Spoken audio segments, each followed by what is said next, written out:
Thank you all for joining me. Last week, I led a trip with 7 of my Senate colleagues to Israel, Turkey, Saudi Arabia, and Vienna, where we met with the IAEA. We heard from government officials, military leaders, and members of civil society about the threat from Iran and its proxies, about the security of the situation in Israel and the rest of the Middle East, about Syrian refugee crisis, and about the Iran nuclear agreement. In Israel, we sat down with Prime Minister Netanyahu and President Rivlin to discuss Israel's future and the constant threat of terrorism that our ally faces every single day. We talked about the unique bond our two countries share and about how critically important it is for our alliance to remain strong as ever. And we all agreed that the United States and Israel should sign an updated military MOU sooner rather than later. My colleagues and I traveled to southern Israel as well and saw incredible technology there that the Israeli military is developing with the U.S. military to detect tunnels and to defend against terrorism. This technology is a clear example of how Congress can act to help strengthen Israel's security. Last June, I supported funding this program in the Senate, and last week I was finally able to see it firsthand. In Vienna, we met with senior IAEA officials who are working to oversee the implementation of the Iran nuclear agreement. We received a lot of good feedback from them about how they'll monitor Iran's implementation of the agreement.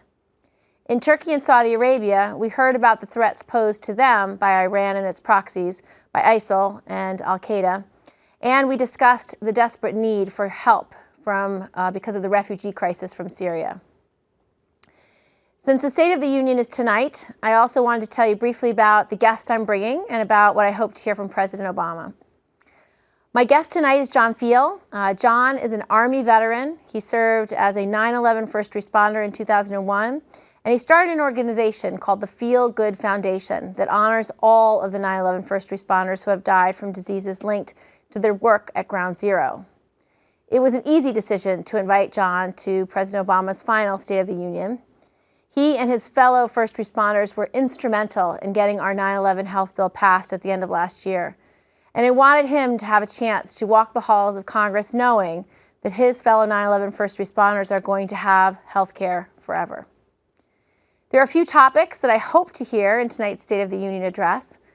I've been very encouraged in recent days by the President's decision to publicly challenge the gun industry and the gun lobby in the midst of our national gun crisis, and I hope he continues to talk about this tonight.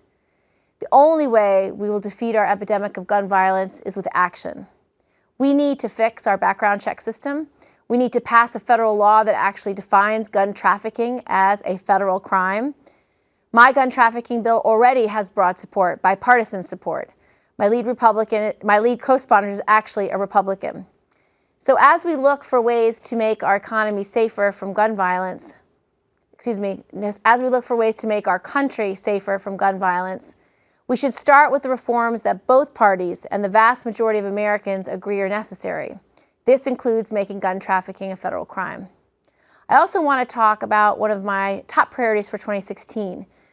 We are the only industrialized country in the world that doesn't guarantee its workers some form of paid leave.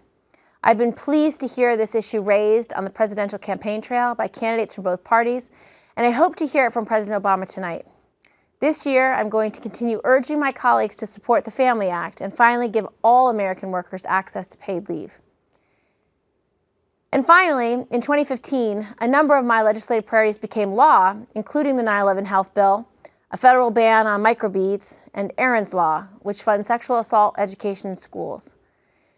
The only way I was able to get any of these bills passed is because I sat down with my colleagues from the other party, worked with them to find areas of common ground, and to build from there. We were always able to find at least some common ground once we actually put in the effort to look for it.